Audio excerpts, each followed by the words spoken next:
And so, my fellow Americans, ask not what your country can do for you, ask what you can do for your country.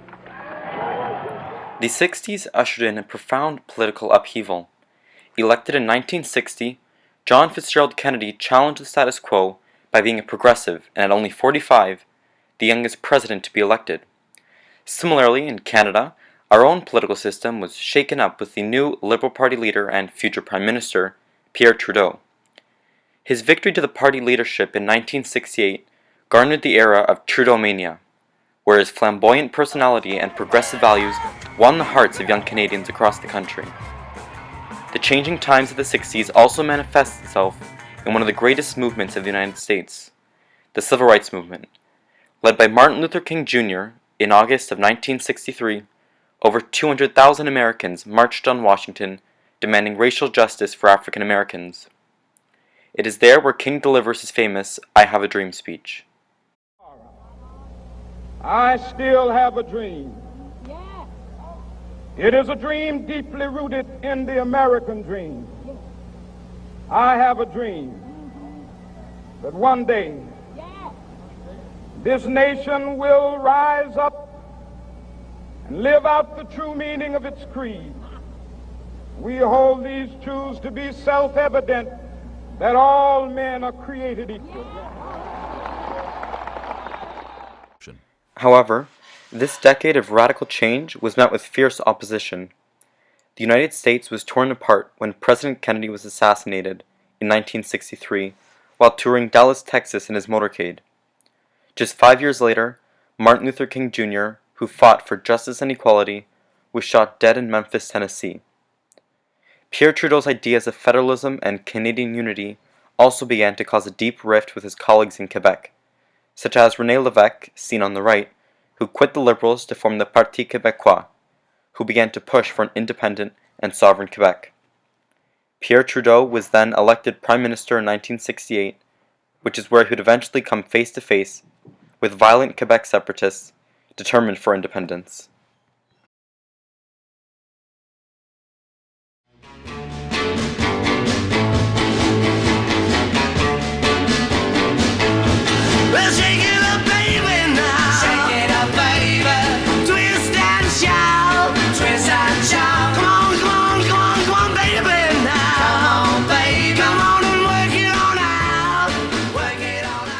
The counterculture movement, which eventually became known as the hippies, made their mark on history, advocating for their ideas of peace, drug use, free love, sexual liberation, and rebellious attitude towards the establishment.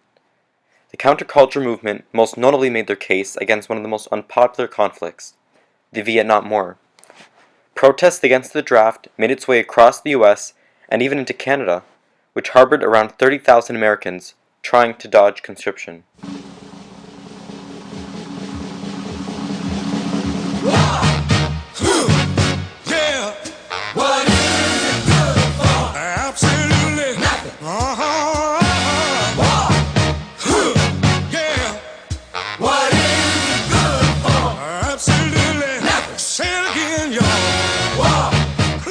With no end to the war in sight, the counterculture movements which sprang up across the globe shaped what would become a new generation of activists.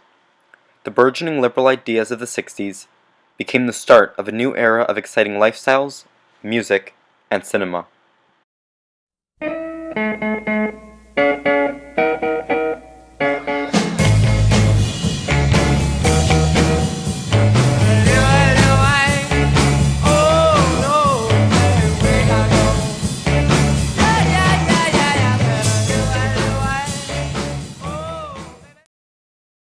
The 60s gave advent to music groups across various genres, with musicians such as the Kinks, Aretha Franklin, and Bob Dylan.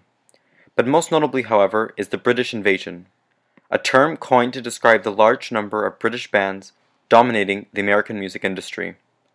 The most famed is undoubtedly the Beatles.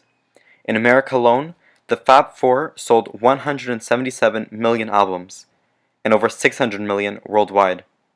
Songs such as Hey Jude, Strawberry Fields Forever, Twist and Shout, and Here Comes the Sun put the world for a spin as they became one of the most successful music groups in history.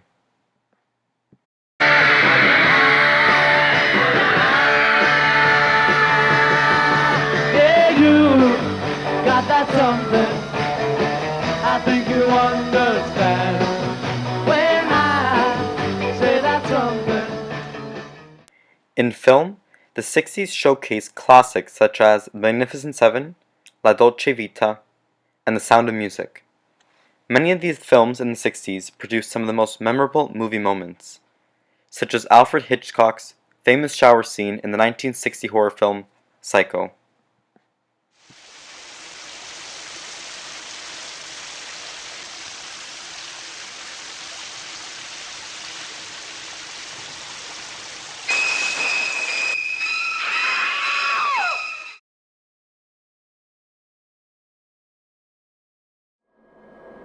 Open the pod bay doors, Hal.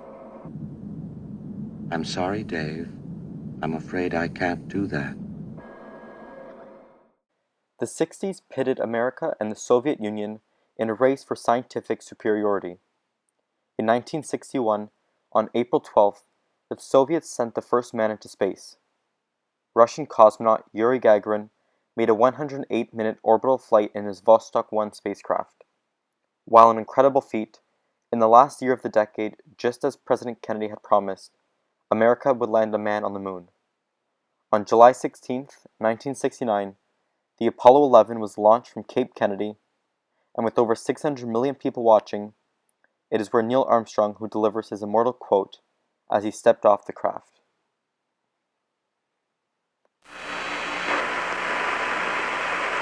It's one small step for man, one giant leap for mankind. This amazing achievement marked the end of the 60s. It showed to the world that the sky was no longer the limit. For those who lived and breathed the 60s, if they could put a man on the moon, there was no stopping what could be done next. Hey mama, welcome to the 60s. Oh, oh, oh, oh, oh.